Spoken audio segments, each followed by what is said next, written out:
ওমা বাঁধাকপি করছো? হ্যাঁ এসো, বাঁধাকপি করছি। আচ্ছা, এরকম বাঁধাকপি ধুয়ে জল ঝরাতে দিয়েছি। হ্যাঁ, আলু ধুয়ে রেখেছি। আর আচ্ছা। জিরে আর আদাটা বাটবো।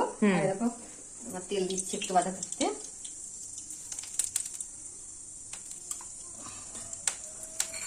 তেল দেওয়ার পর আমি এই বাদামগুলো একটু ভেজে নেবো। আমি বাদাম দিয়ে করবো বাঁধাকপি তরকারিটা। বাদামটাকে একটু ভালো করে ভেজে নেবো, ভেজে নিয়ে তুলে রাখবো। বাদামগুলো ভাজা হয়ে গেল, এবার আমি তুলে নিচ্ছি বাদামগুলো। একটু ভালো করে লাল লাল করে ভেজে নিতে হবে বাদামগুলো। এই তেলের মধ্যেই আমি তেজপাতা ফোড়ন, পাঁচ ফোড়ন আর একটু মানে দারচিনি ফোড়ন দিলাম। আচ্ছা, আর কাঁচা লঙ্কা ফোড়ন দিচ্ছি। হয়ে গেছে, এবার আমি আলু ভেজে দেবো। আমি বাঁধাকপিটাকে ভাপিয়ে নিই না, আমি এর মধ্যেই কষি বাঁধাকপিটাকে। ঠিক আছে, আমার ভালো লাগে না ভাপিয়ে নিলে। আলুটা ভাজবো, ভেজে ওর মধ্যে বাঁধাকপিটা দিয়ে নাড়াচাড়া করবো। এরপর হলুদটা দিয়ে দিলাম, একবারেই দিয়ে দিলাম। বাঁধাকপিতে বেশি হলুদ দিলে ভালো লাগে না। এটার মধ্যে থেকেই বাঁধাকপিটাই হলুদ হয়ে যাবে। আলুটা একটু ভাজা ভাজা হয়ে যায়, ভাজা ভাজা মতো। আলুটা একটু ভাজা ভাজা মতো হয়েছে, এবার আমি জল ঝরানো বাঁধাকপিটা এর মধ্যে দিয়ে দিব।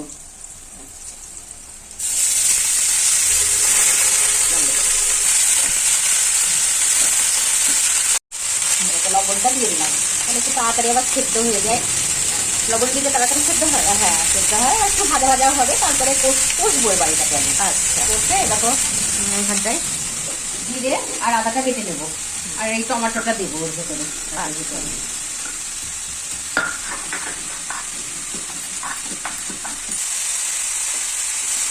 একটু নাড়াচাড়া করে এবার একটু ঢেকে দিচ্ছি।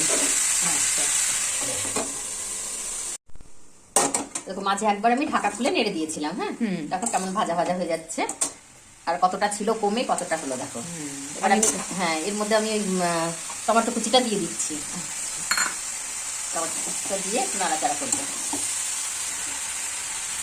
এবার আমি মশলাটা বেটে রেখেছিলাম, এই মশলাটা দিয়ে দিচ্ছি। জিরে আদা বাটাটা, লঙ্কা তো আগেই দিয়েছিলাম। মশলা দিয়ে কষতে কষতে অনেকটা সেদ্ধ হয়ে যায়, তবুও একটু আমি জল দেবো।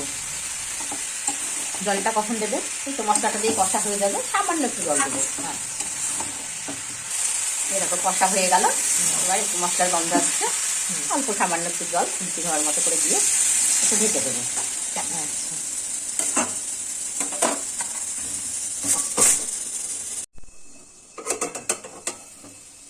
দেখো জলটা মরে গেছে। আবার এর মধ্যে আমি এবার বাদামটা দিয়ে দিলাম, যেটা ভেজে রেখেছিলে। হ্যাঁ, আর একটু মিষ্টি দিয়ে দেবো। বাঁধাকপির ঝাল একটু ঝাল ঝাল মিষ্টি মিষ্টি হলে খেতে ভালো লাগে খেতে।